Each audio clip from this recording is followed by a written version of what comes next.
My boss fired me and told HR I stole from the company so I'd never work again. A month later, he texted, "We need you back urgently." I showed up with an attorney and a copy of the audit. What happened next destroyed his career. So here's the thing about getting fired. Most people think the worst part is losing the job. Wrong. The worst part is when your boss lies to HR, tells them you're a thief, and makes sure you'll never work in your field again. Blacklists you across the entire industry. Makes it so recruiters go silent the moment they call your former employer for a reference. That's the part that makes you want to burn everything down. Name's Henry Caldwell, 51 years old. This happened 10 months ago, and I'm still processing how spectacularly my former boss destroyed his own career while trying to destroy mine. Trust me, by the end of this story, you'll understand why karma isn't just a concept. It's a paper trail that leads straight to federal prison. I worked at MedTech Solutions for 8 years. Started as a quality assurance specialist fresh out of the Navy after 6 years of service. 6 years of learning that attention to detail isn't just important, it's the difference between mission success and catastrophic failure. That mindset served me well in the medical device industry, where one documentation error could mean FDA shutdown or worse, patient harm. Worked my way up to Director of Quality Assurance by year 5. Managed a team of 4 people who actually knew what they were doing. Linda Santos, my senior quality analyst who'd been with the company 12 years, Carl Hughes, who handled compliance documentation, Maria Gonzalez, who managed supplier audits, and Steve Martinez, our newest hire, who'd come from Johnson & Johnson with impressive credentials. I oversaw compliance for $12 million in annual revenue across 2 product lines. The company made surgical instruments, forceps, scissors, retractors, and patient monitoring devices, the kind of equipment that goes into operating rooms and ICUs. Serious business with serious regulations. 1 batch record error, 1 contamination incident, 1 traceability gap, and we'd have FDA investigators crawling through every file cabinet and computer drive we owned. My boss was Philip Barnes, Vice President of Operations. Guy was 49, had an MBA from Northwestern that he mentioned in about 70% of all conversations. When I was at Kellogg, he'd say, referencing his business school like it was some kind of magical credential that made him smarter than everyone else. Drove a silver BMW 5 Series that he parked diagonally across 2 spots every morning. Not because the spots were small, because he thought his car deserved protection from door dings. Classic executive entitlement. Philip had been VP for 3 years when this story starts. Got promoted from a management role at another medical device company because our previous VP retired and the board wanted someone with industry experience. First 6 months he was fine, kept his distance, let me run my department the way I'd been running it successfully for years. Occasionally forwarded my compliance reports to the CEO after making minor edits so it looked like he was involved in the details. Classic middle management move. Take credit without doing work. The friction started small. Philip would change my quality protocols without consulting me, then present them in executive meetings like the revisions were his brilliant insights. He'd take credit for cost-saving measures my team implemented, like when we renegotiated our calibration services contract and saved $18,000 annually. That savings went into his quarterly report as VP Operations Initiatives. He'd forward my FDA compliance reports to CEO William Foster with his name in the header instead of mine. His assistant, Jennifer Parker, would literally edit the PDF metadata so it showed prepared by Philip Barnes instead of Henry Caldwell. Standard office politics, right? The kind of petty territory marking that happens in every corporate environment. I kept my head down and did the work. Told myself it didn't matter as long as the company stayed compliant and my team was respected. Looking back, I was naive. When someone shows you who they are, a credit thief without shame, believe them the first time. The real problem started in March of last year. CEO William Foster called an all-hands meeting to announce we'd be implementing a new digital quality management system, basically moving from paper-based documentation to full electronic records. Everything, batch records, quality inspections, supplier audits, customer complaints, corrective actions, deviation reports, all integrated into one platform. This is the future of medical device manufacturing. William said during the announcement, full traceability, real-time data, faster FDA response times.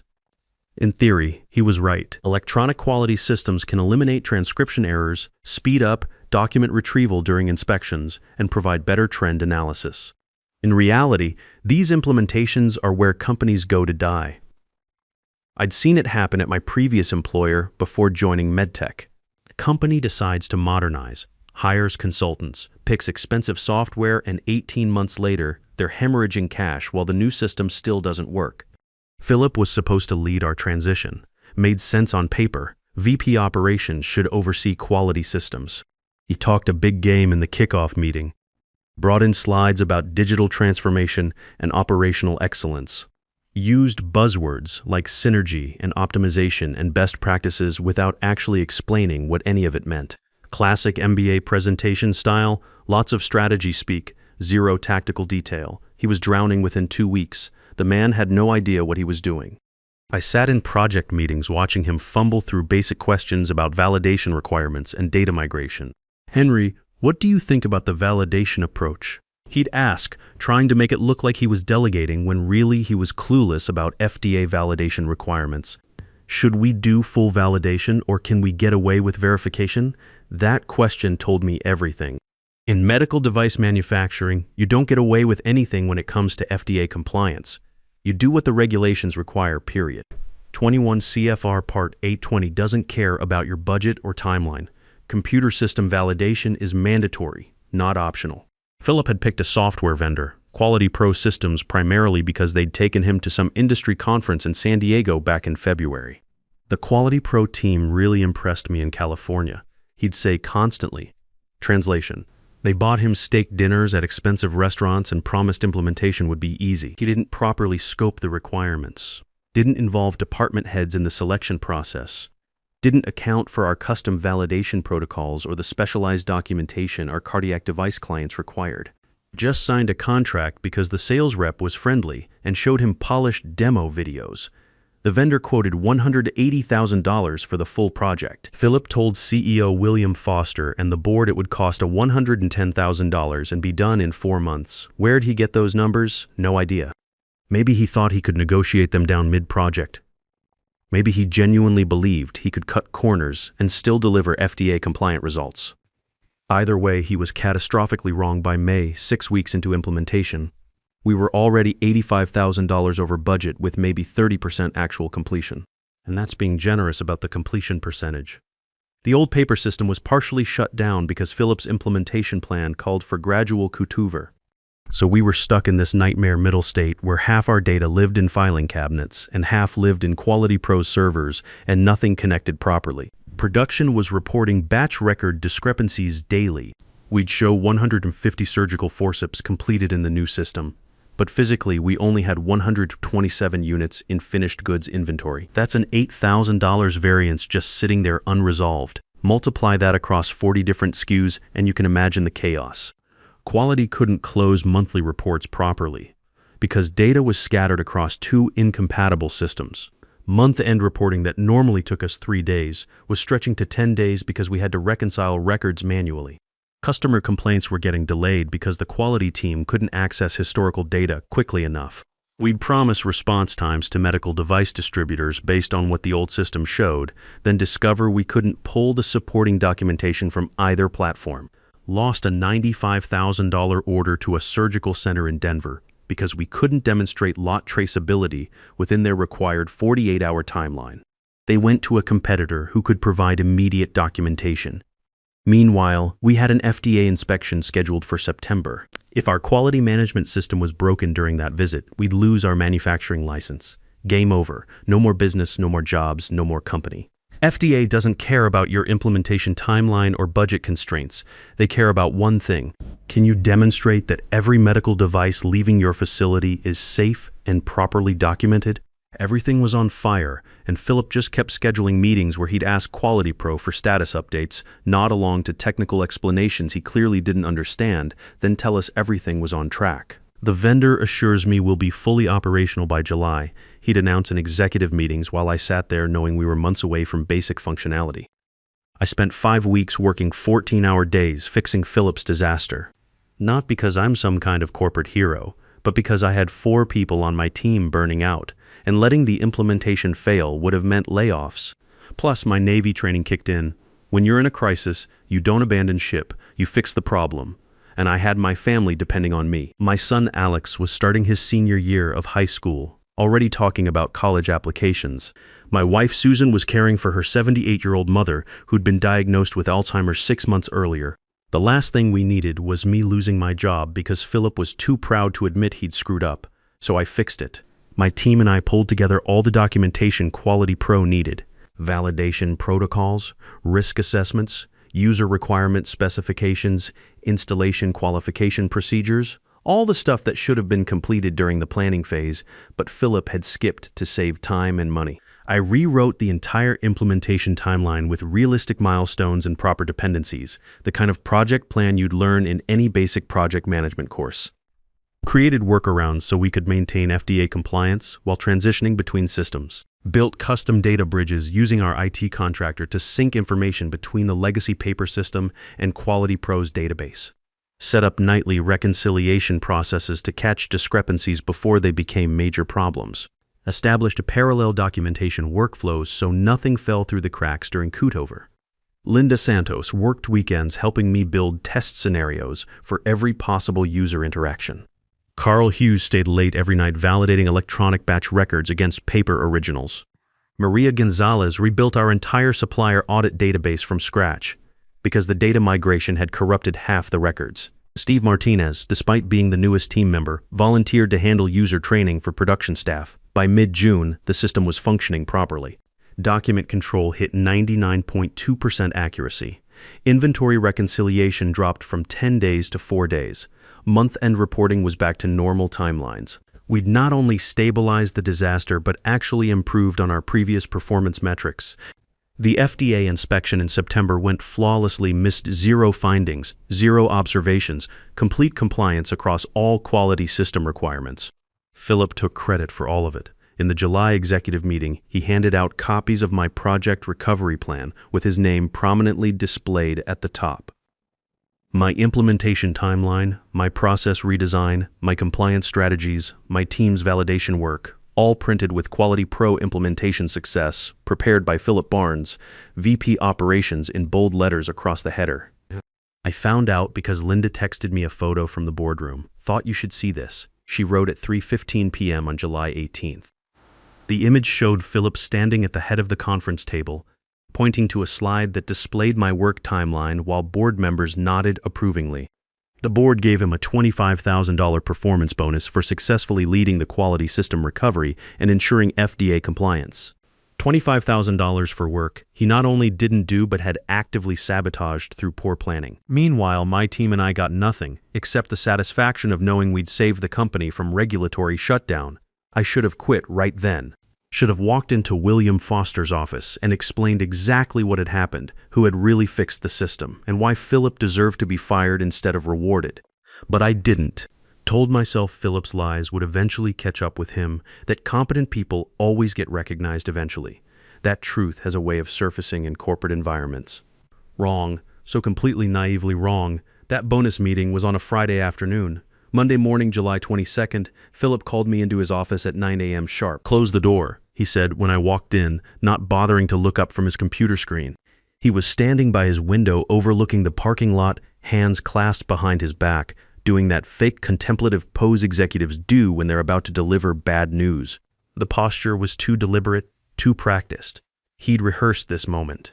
"We need to talk about some serious discrepancies I've discovered in your department's expense reports." My stomach dropped. Not fear exactly, more like that gut-level recognition when you realize someone's about to lie directly to your face and there's nothing you can do to stop them. "What discrepancies?" I asked, though I already knew this conversation wasn't about actual problems. This was a performance Philip had scripted in advance. He turned around slowly, his face completely neutral, rehearsed. "Over the past 6 months, there have been irregularities in vendor payments processed through your authorization code. Duplicate invoices, payments to companies that don't appear to have legitimate business relationships with us. I've documented approximately $75,000 in questionable transactions."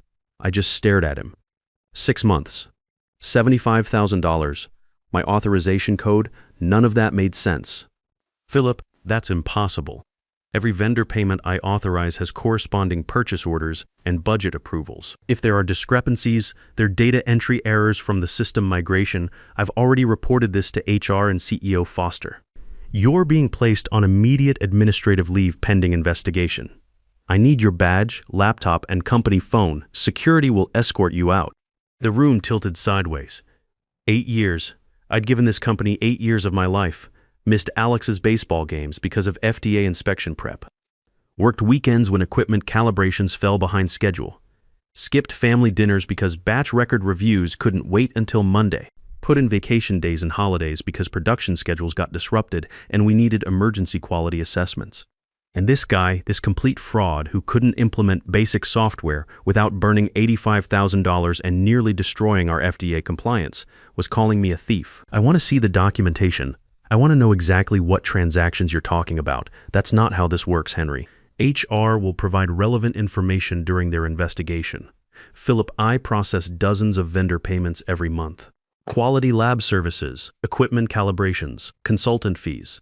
If there are irregularities, they're system glitches, not fraud. Badge, laptop, phone. Now, his tone shifted completely. Cold, final, dismissive. He wasn't discussing this anymore. He'd made his decision, probably days or weeks ago. This entire meeting was just him executing a plan he'd already put in motion. I handed everything over. He placed my badge, laptop, and company phone into a clear plastic bin, the kind you'd use for confiscated items at airport security. Like I was being processed as a criminal. Someone from HR will contact you within 48 hours. You should probably get a lawyer. That last sentence was the real knife twist, not necessary for any HR protocol. He said it specifically to make sure I understood he wasn't just firing me, he was destroying me. Security's waiting outside. I looked at the door. Through the frosted glass, I could see two shapes standing in the hallway.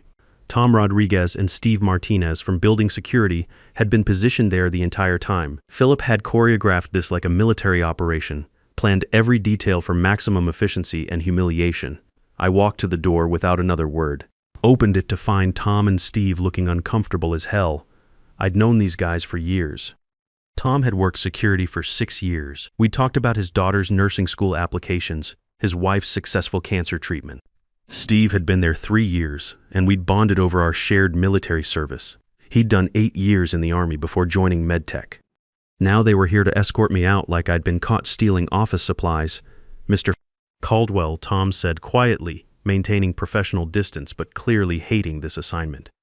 We need to walk you to your office so you can collect personal belongings, then escort you from the building. I know the drill, Tom. My office was on the 3rd floor. Same desk for 5 years, same coffee mug collection lining the windowsill, same family photos arranged on the credenza, Navy commendation certificates hung on the wall next to my quality management certifications, that brass nameplate my team had given me as a joke. Henry Caldwell, the guy who actually reads FDA regulations. Tom handed me a standard cardboard box. I loaded it with coffee mugs, family photos, my military certificates, and the nameplate, 8 years of career progression, reduced to 1 box of personal items. Through the glass walls of my office, I could see every employee on the quality floor suddenly discovering urgent work on their computer screens. Nobody made eye contact except Linda and Carl, who both looked physically sick. They'd watched Philip steal credit for months, and now they were watching him destroy the guy who'd actually done the work. The elevator ride to the lobby felt endless. The reception area went completely silent when we walked through, -30 employees suddenly finding their phones fascinating. Only Steve Martinez from my team caught my eye and nodded slightly, a small gesture of respect that meant more than he probably realized. Outside, it was drizzling, perfect pathetic fallacy for getting fired. I stood there holding my cardboard box in the rain, watching Tom and Steve drive away in the security golf cart when my phone rang. Art Kim, my Navy buddy who'd gotten out the same year I did. We'd stayed in touch, met for drinks every few months to complain about corporate politics and compare war stories from our respective companies. Henry, you getting in this truck or planning to stand there looking like a kick dog? His pickup was idling at the curb. He'd somehow known to be there, probably called by Steve Martinez, who had Art's number from a company barbecue last year. Art had brought bungee cords and secured my pathetic box like furniture headed to Goodwill. We drove in silence for about 5 minutes before Art spoke up. What's your play here? Haven't decided yet. Complete lie. Art had known me since basic training 15 years ago. He could tell when I was already formulating a plan. You know, this is bullshit, right? Whatever Barnes is claiming, yeah, I know. You documenting everything like usual. That was the thing about military training.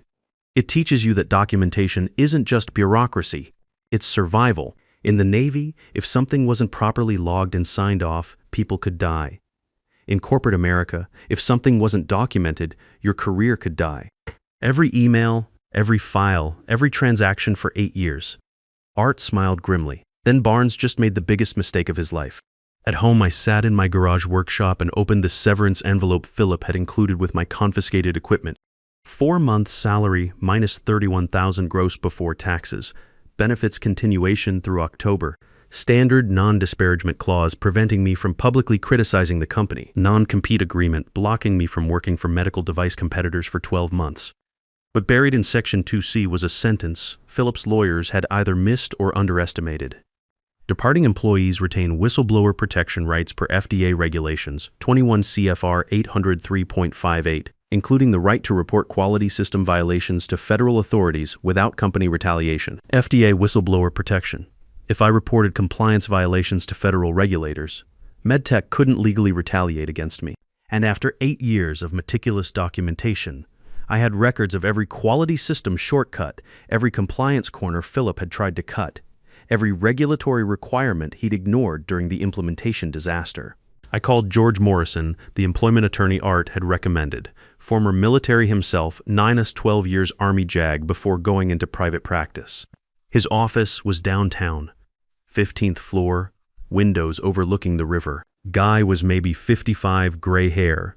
Looked like he'd seen every type of corporate betrayal humans could devise. I laid out everything methodically. The quality system disaster Philip had created, how my team had fixed it, Philip stealing credit and getting rewarded, then the sudden fraud accusations with zero documentation provided. George took notes on a legal pad, old school, didn't even touch his computer during our meeting. When I finished, he looked up. Did Barnes provide you any documentation about these supposed financial discrepancies? Nothing, just verbal accusations in his office. That's good, very good. How much access did you have to the company's vendor payment systems? Complete access. I authorized payments for quality-related services, lab testing, equipment calibration, consultant fees, software licenses. So theoretically, you could have diverted funds if you'd wanted to. Theoretically, yes, but I didn't. George leaned back in his chair. I believe you. But here's what Barnes is going to argue. You had means, you had opportunity, and he's going to fabricate some kind of motive. Maybe claim you were upset about being passed over for promotion, or that you felt underappreciated. He'll create a narrative that sounds plausible on paper. My chest tightened. So what do? We do 3 things. First, I file a cease and desist letter demanding MedTech stop making defamatory statements about you. Second, I request all documentation related to these alleged discrepancies through formal discovery. Third, and this is the important part, we conduct our own forensic audit. A forensic audit, I asked? You had complete access to financial systems, and so did Barnes. If there are fraudulent transactions, we need to determine who actually initiated them. My gut says Barnes is projecting, accusing you of exactly what he's been doing himself. That thought hadn't occurred to me, but it made perfect sense. Philip had been acting paranoid for months, defensive during budget reviews, vague about certain vendor relationships. Classic guilty behavior. How long would an audit take? With the right forensic accountant, 3 to 4 weeks if we move fast. I know someone who specializes in this, Roger Walsh. Former FBI, worked corporate fraud cases for 20 years. He's expensive but thorough. How expensive? $20,000, maybe $25,000 for a full analysis. I didn't have that kind of money sitting around. My savings account had $8,000, and Susan and I were already stretching financially with her mother's medical bills and Alex's college fund. But I also didn't have a choice. This wasn't about the job anymore. It was about my reputation, my ability to ever work in medical device manufacturing again. Do it. George made a call and got me a meeting with Roger Walsh that afternoon. His office was in a nondescript building that looked more like an accounting firm than an investigation headquarters. But the credentials on his wall told the real story. FBI commendations, certifications in fraud examination, letters of appreciation from 3 different U.S. attorneys. George explained the situation while Roger took notes. When we finished, Roger looked up. This pattern is more common than you'd think. Executive gets caught in financial mismanagement, panics, throws a subordinate under the bus to buy time. How would we prove Barnes is behind this? We trace every transaction he's accusing you of and determine the actual authorization chain. Modern financial systems log everything: who initiated payments, who approved them, timestamps, IP addresses, device identifiers. It's extremely difficult to fake that data convincingly. What do you need from me? Everything. Old emails, text messages, any documentation you kept, system access logs if you have them. I'll also need George to subpoena the company's financial records. I spent 4 hours in Roger's office downloading every work email I'd ever sent from my personal backup drive. Turns out my Navy-trained paranoia about losing data had served me well. I'd been backing up work files to a personal cloud drive every month for 8 years, 11 years of financial records, vendor contracts, budget proposals, correspondence. Roger's eyes lit up when I showed him the extent of my documentation. This is gold. Most people don't keep this kind of detailed records. This is going to save us months of investigation time. The documentation from MedTech arrived 5 days later after George's formal discovery request. 12 pages of vendor payments with my authorization signature, plus a cover memo from Philip outlining suspicious patterns. I read through it twice, then called George. This is heavily edited. What do you mean? These payment records show the right dates and amounts, but they've removed all contextual information: purchase order numbers, approval chains, budget codes, project references. It makes it look like I just randomly authorized payments without proper documentation. Can you prove that with your backup files? Absolutely. Every one of these payments has corresponding documentation: invoices, purchase orders, budget approvals. I spent the weekend cross-referencing every transaction in Philip's accusation against my archived records. All 11 flagged payments had complete documentation: legitimate vendors, proper invoices, appropriate budget allocations. Nothing irregular at all, but one payment jumped out: $12,500 to Precision Calibration Services, dated April 8th. I remembered this payment specifically because I'd questioned it at the time. Philip had sent me an invoice and told me to process it immediately for urgent equipment calibration before our FDA inspection. I'd asked for the purchase order. He said he'd email it, but never did. He followed up 3 times that day, insisting the payment had to go through for critical compliance reasons. I'd processed it because he was my boss and claimed it was FDA required. Looking back, that was stupid. The invoice looked generic, basic Word document formatting, no company logo, address listed was a UPS store mailbox. I sent everything to Roger. He called me Sunday evening. "You need to come to my office first thing Monday morning." I found something big. Monday morning, Roger's desk was covered with financial records, transaction logs, spreadsheets with highlighted rows. He looked like he hadn't slept. "Barnes has been running a vendor fraud scheme for at least 2 years," he said, without preamble. I found 8 payments to shell companies, fake businesses with UPS store addresses. No websites, no business licenses, no employees. Total of $75,000, all processed through accounts he controlled. My hands started shaking. "How did you find this?" "Your backup files documented everything, including invoices and purchase orders. I cross-referenced those against MedTech's official vendor database. These 8 companies don't appear anywhere in procurement records, contract files, or tax documents. They literally don't exist. But Philip had me process one of those payments, right? That's probably when he realized you might notice the pattern if you looked closely. So he fired you and blamed the whole scheme on you. Classic misdirection. The rage hit me like a physical force. This wasn't just about stealing credit anymore. Philip had been systematically embezzling money and was planning to frame me for it. Can we prove Philip created these vendors? I'm working on that. I've traced some payments to bank accounts. If George can subpoena Barnes's financial records, we'll probably find deposits that correspond to these fraudulent payments. We met with George that afternoon. He spent an hour reviewing Roger's findings, asking detailed questions, making notes. Finally, he looked up with a grim smile. "Barnes is going to prison. Wire fraud, embezzlement, falsifying business records. If this touches any federal contracts, which it probably does since you make FDA-regulated devices, we're looking at federal charges. What about my wrongful termination case? Your case just became nuclear leverage. We go to MedTech and present this evidence. We tell them they can either reinstate you with full back pay, clear your name completely, and cooperate with our criminal referral, or we file a lawsuit that exposes their entire executive team as either complicit or criminally negligent. George sent the demand letter on a Wednesday, 37 pages with executive summary of Rogers' findings, timeline of Phillips' fraud scheme, my documentation proving every accusation against me was false. Demanded immediate reinstatement. Full back pay, public retraction, and cooperation with criminal investigation. CEO William Foster called George directly 2 days later. They talked for 45 minutes. They want to meet Monday. George told me afterward. Foster, general counsel, and board chair. What about Philip? Suspended pending investigation. They're bringing in an outside law firm to audit everything. The meeting was Monday at 10 a.m. in George's conference room. William showed up with general counsel Helen Martinez and 2 attorneys I'd never seen. They looked exhausted, probably spent the weekend reviewing Rogers' evidence.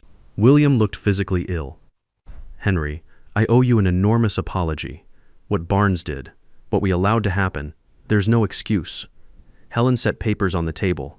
We've reviewed Mr. Walsh's findings and conducted our own preliminary audit.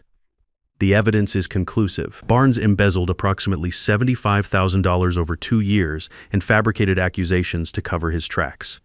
We've terminated his employment and are cooperating fully with law enforcement. She slid the settlement offer across. Full reinstatement to Director of Quality Assurance. Back pay for all missed time. 2 years additional salary as damages minus approximately $100 and $1 in complete retraction sent to all employees and industry contacts. Written letter of recommendation. I looked at William. I don't want my old job back. I want his.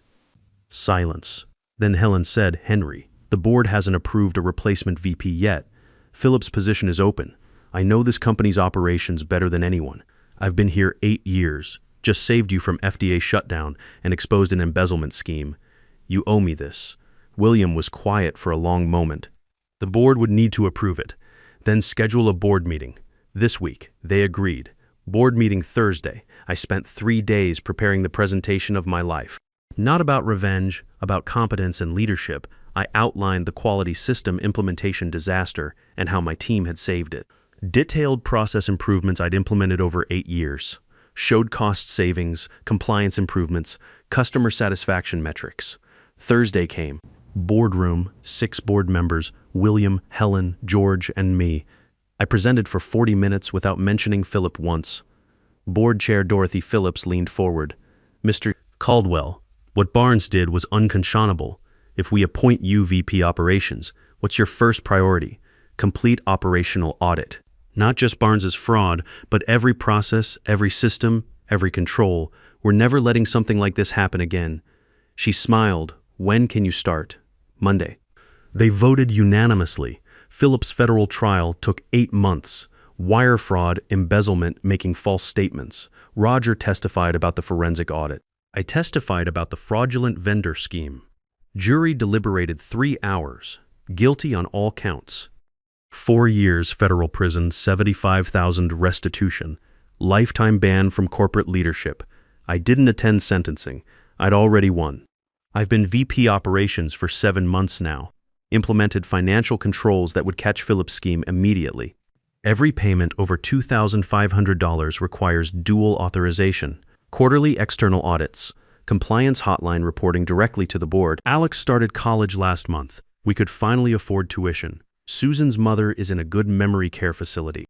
The quality system passed FDA inspection with 0 findings. Some people think revenge is about getting even. Wrong. Real revenge is succeeding so completely that your enemy's destruction becomes irrelevant. I'm not the guy who got framed anymore. I'm the VP who saved a company and sent a criminal to prison. That's better than even. That's justice. In corporate America, your documentation isn't just paperwork. It's your insurance policy against liars and thieves.